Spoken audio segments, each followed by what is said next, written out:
Hi, and welcome to RAVE Leader Chat, number 8 for our discussion of confronting Christianity. Chapter 8 actually, or week 8, it actually is going to coincide with chapter 11. The question, how could a loving God allow so much suffering? Before we begin, I just want to welcome you to the middle week of our 3-week summer series in this book.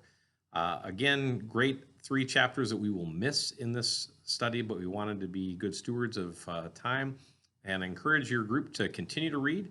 It might be a good idea to remind them as soon as you see this that we're actually talking about chapter 11. They do have that in their study guides, a little schedule in the back as well, but just helpful for that.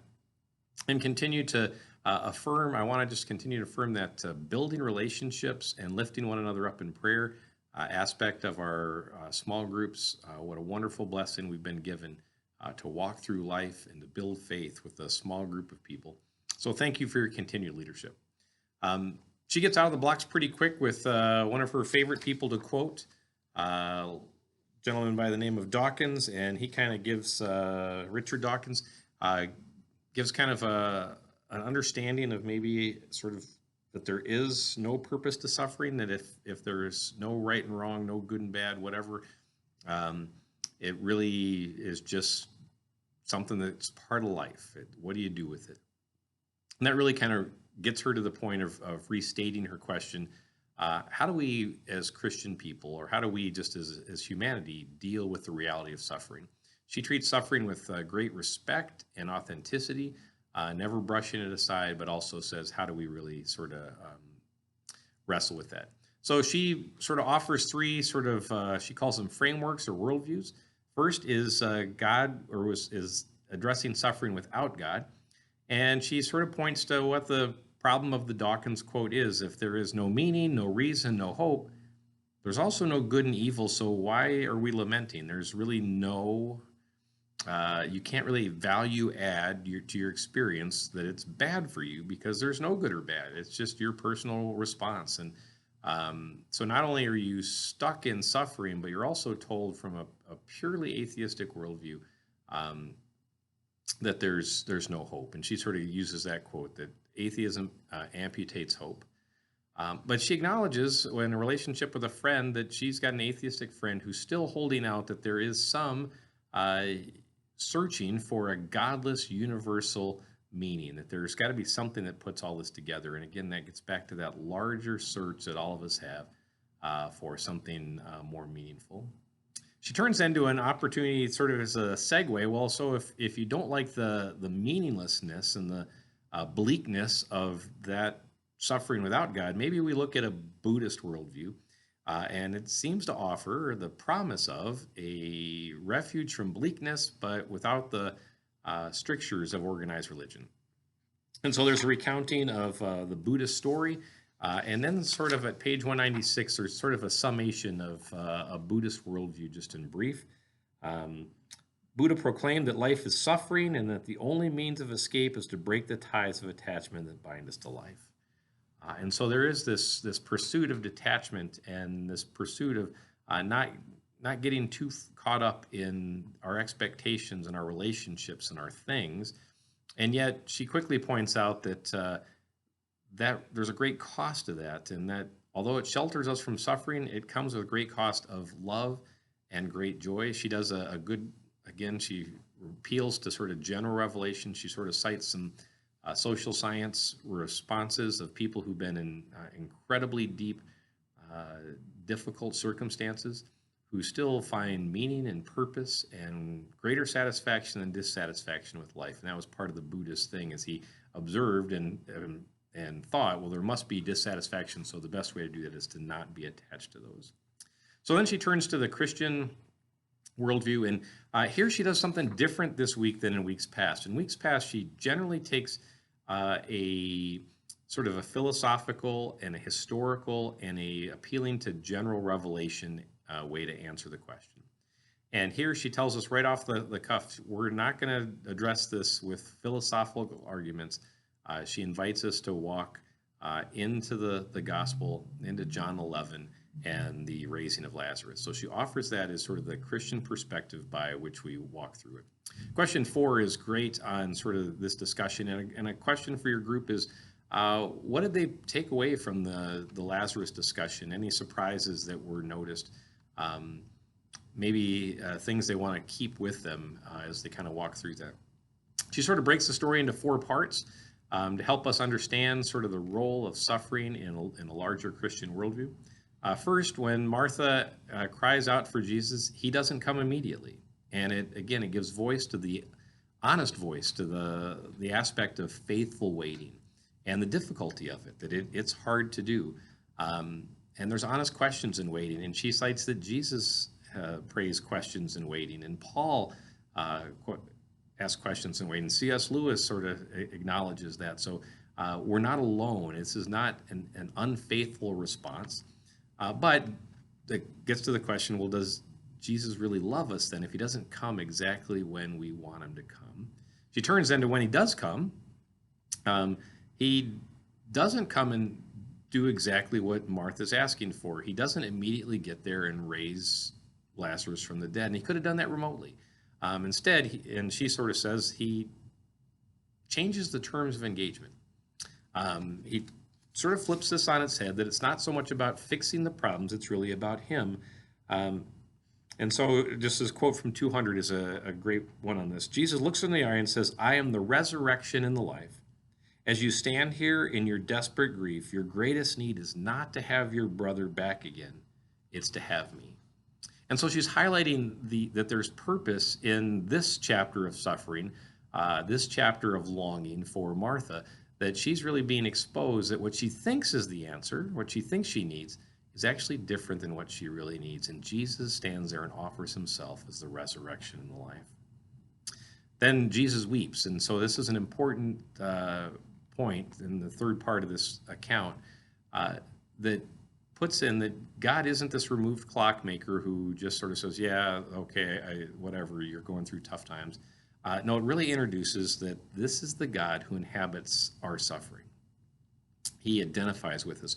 We hear Jesus had compassion on those who were harried and harassed. Jesus said to those who are weary and heavy laden, come to me and I will give you rest. Jesus weeping is a great reminder that Jesus bears the challenges, the suffering, the heartbreak of his people. And so you get a voice of that in 201. He not only bears our moral weight of guilt and sin in our place, but he also bears the heartbreak of our suffering. Jesus inhabits the suffering of his people. And then last, we get to the fourth point of this account, which is Lazarus come out, the command for Lazarus. And again, there's some pause there. There's not much on Lazarus. What's being revealed is Jesus is the resurrection and the life. And so the account really sort of highlights that Jesus is the answer to Martha's problem. Jesus is the end. He is the purpose. And so sort of in 202, a great quote at the bottom of the page there, that her suffering is an entry point to relationship, a relationship formed through suffering as much as it is through joy. It's precisely because sometimes we get so overwhelmed with the goodness of God's revelation, and sometimes we get so overwhelmed with the brokenness of creation and the suffering that we turn to God in much deeper and deeper ways. And so it really is the entry point to relationship with him, or a very meaningful entry point. I wish we could say that we were always, all of our great spiritual breakthroughs were through those moments of being positively overwhelmed by God's goodness, but oftentimes it's when the wheels fall off the bus, when the burden is too great for us to handle, that God steps in and says, but I'm here to carry the load with you.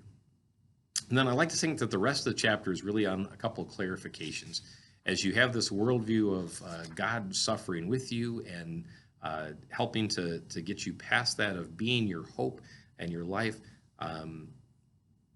we get sort of these clarifications. The first one she offers is the relationship of suffering and sin.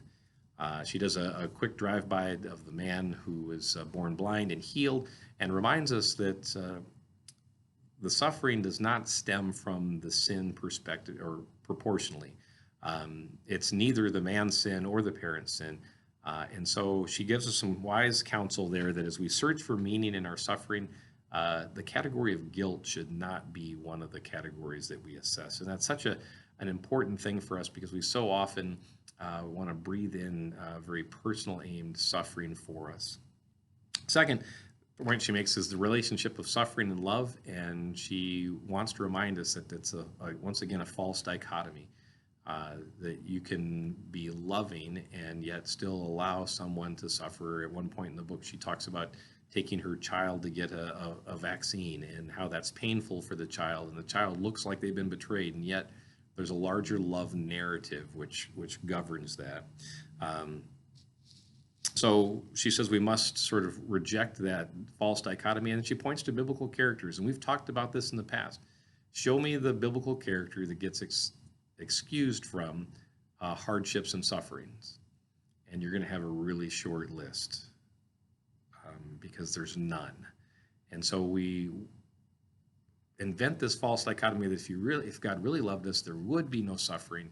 And yet, as we look at the displayed word of God, we see that all those that he calls, all those that he loves, the Son that he loves, suffers greatly for a godly purpose, and for the Son, for it's our redemption.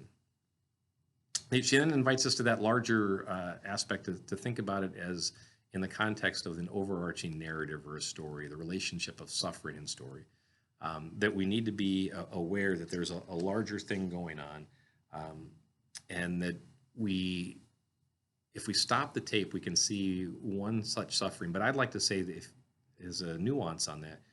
If you think about past suffering and past difficult times, when you look in the rearview mirror, you often see God's goodness and presence and the lessons, the things that you were able to glean and be shaped by through that oftentimes aren't as aware when you see it through the windshield. And so it's a great reminder that there's this overarching God story that we're a part of that is greater than this current chapter that we might be going through. And again, she does it with such great grace about the difficulty of individual suffering and situations.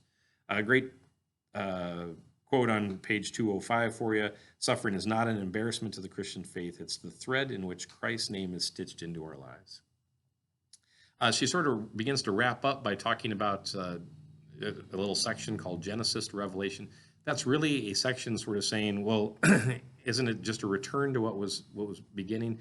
And the answer is no. The new heaven and new earth is even better than the original creation. We have relationship, but otherwise this in-between time, this moment of suffering, this time between the creation in Genesis and the new creation at the end of Revelation is a waste. And we understand that God is doing some redemptive work, and we're going to have new glorified bodies rather than the fleshly bodies that were given initially. She encourages us to then be active with this understanding that because we understand suffering from a Christian perspective, it impacts our Christian ethics. It impacts what we do. And so she sort of cites a couple quick examples, but reminds us that we, as God's representatives, if he makes his very appeal through us, we need to go out and identify with those who are suffering and try to be a blessing to them. And then lastly, she sort of acknowledges the challenge of living daily into a life of faith, that discipleship is a daily thing that we need to confront, and that every day we need to decide to live. She talks very honestly about the comforts that she often seeks in life that seem more tangible, maybe even more real in time than God, and yet none of those can really quench that need and help her with the suffering that she is wrestling with. So fantastic chapter. This is one that our world continues to wrestle with. Everybody understands the reality of suffering in our world, and so giving people a biblical, hope-filled, you're not alone because Jesus Christ is with us, worldview is one that really will make some lasting impact on our small groups and on other people we meet in the world. Take care and God bless.